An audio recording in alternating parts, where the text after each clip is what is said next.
it was a very busy morning. I was living in one of the rooms that we'd built. And I thought, I'm just going to try to take 10, 15 minutes rest, you know.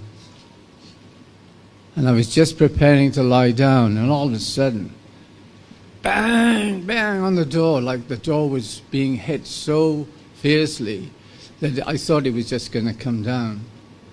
I thought, who the hell's that, you know? So I opened the door. Well, I had to drag it open because it was all distorted now. And there was Brahmananda. And, you know, he's a big guy, you know. And when he's not happy, he's got this frown, you know, to go along with his masculinity. It's like, Prabhupada wants to see you immediately. And I thought, oh, what a greeting. You know. I wonder why he didn't say that nicely. Hey, Gunarnava, how are you going? You know, it's, why didn't you come in? Prabhupada would love to see you. You know, something like that. Prabhupada wants to see you. Anyway, so I go in, and I thought, well, I wonder what's going to happen. So I'm in the room, and I was kind of positioned up against one of the walls of the big room where he did all his preaching to the guests that came. And Pradyumna Panditji was sitting on the floor. Brahmananda was standing some ways away. And Srila Prabhupada was standing over Pradyumna. And he was shouting. And he was shaking. And his eyes were like saucers. And the room, you could have just cut the atmosphere. It was so surcharged. And Prabhupada was shaking. He just didn't stop shaking. And he would bang his fist on the tables. I've never ever seen Srila Prabhupada in this kind of mood. And it kind of frightened me to some extent. So I kind of used the wall as a bit of a prop to lean against, you know. And then I thought to myself, what am I doing here? What's this got to do with me? So the whole issue that unfolded was, when Panditji came to Vrindavan, he was a bookworm. He loved to get books, you know, go around the Goswami temples, meeting different Prabhupada, you know, God brothers and so on. And he met this one Grihasta, God brother of Srila Prabhupada. His name was Purushottam Das Adhikari. And he was he seemed a very nice person.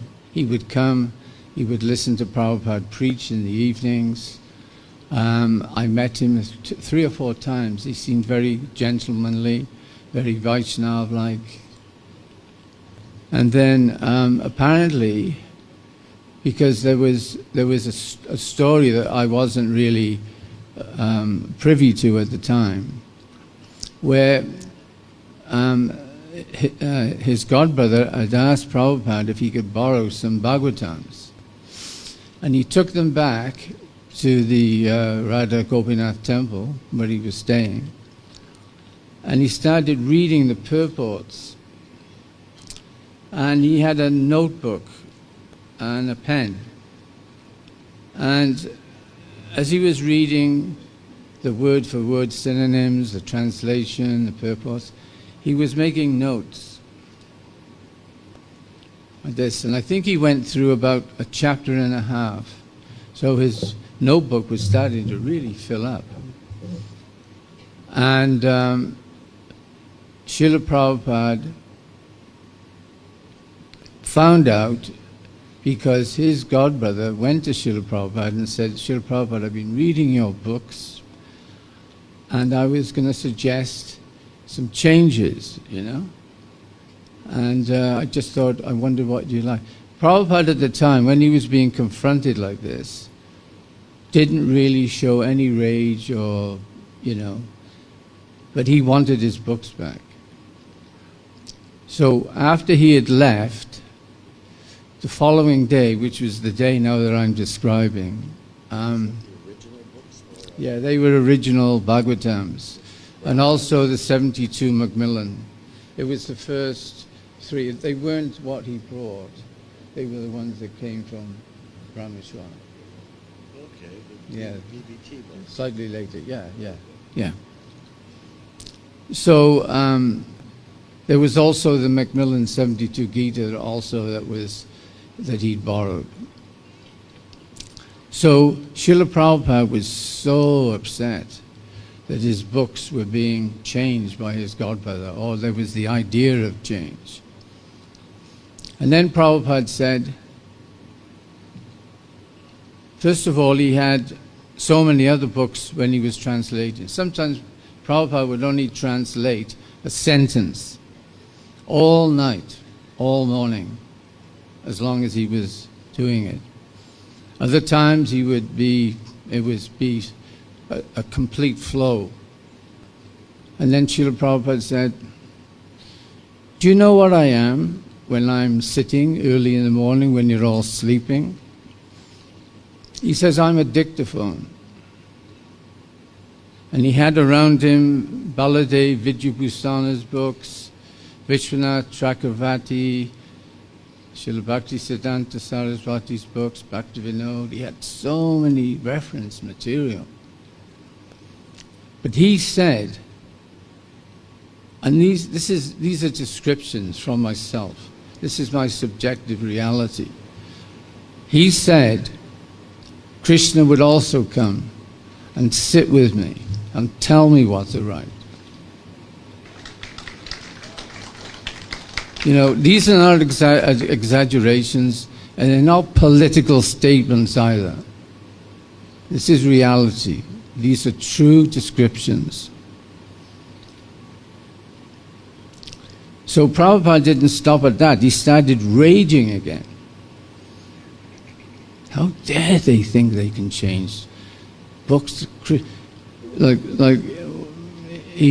Prabhupada would say, Prabhupada would be reading his books, and his disciples on different occasions would say, Prabhupada, why are you reading your own books? He says, because I didn't write these books. It was Krishna. He helped me.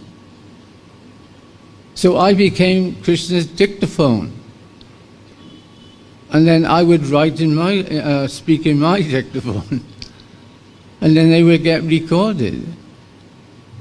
How dare anybody think that they can change my books? I haven't finished yet. No, it's all right. I've got to say.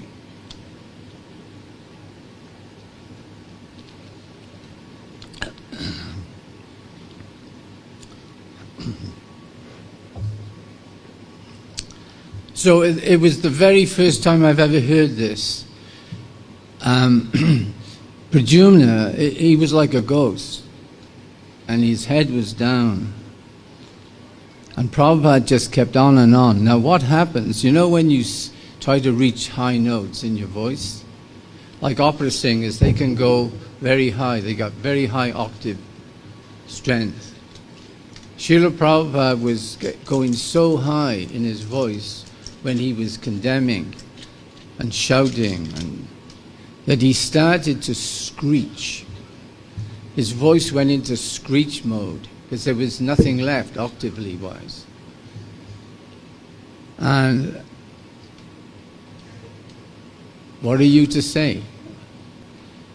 And Srila Prabhupada said these words for the first time. I've never heard them before, but I realize what they mean now. Asa Prayoga. Prabhupada said, you can never change the Acharya's books. Never.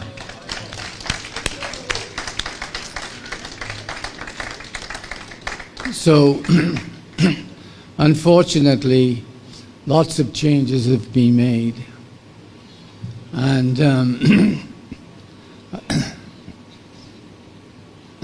sometimes I wake up in shock because I have dreams about that experience.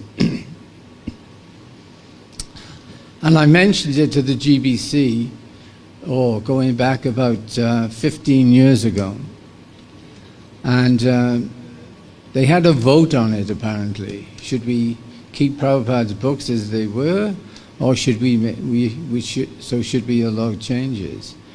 And I was told by one vote of the GBC, it was decided to change the books. So when I'm not in Vrindavan, myself and my wife Vishalini, we go out every day distributing Prabhupada's books, his original books. And we try to preach to people of a new generation. Because I sometimes I think, a lot of us now are in our 70s. And we've got to think of the future. It's so important, particularly about the temple here in Vrindavan. We need very strong leadership here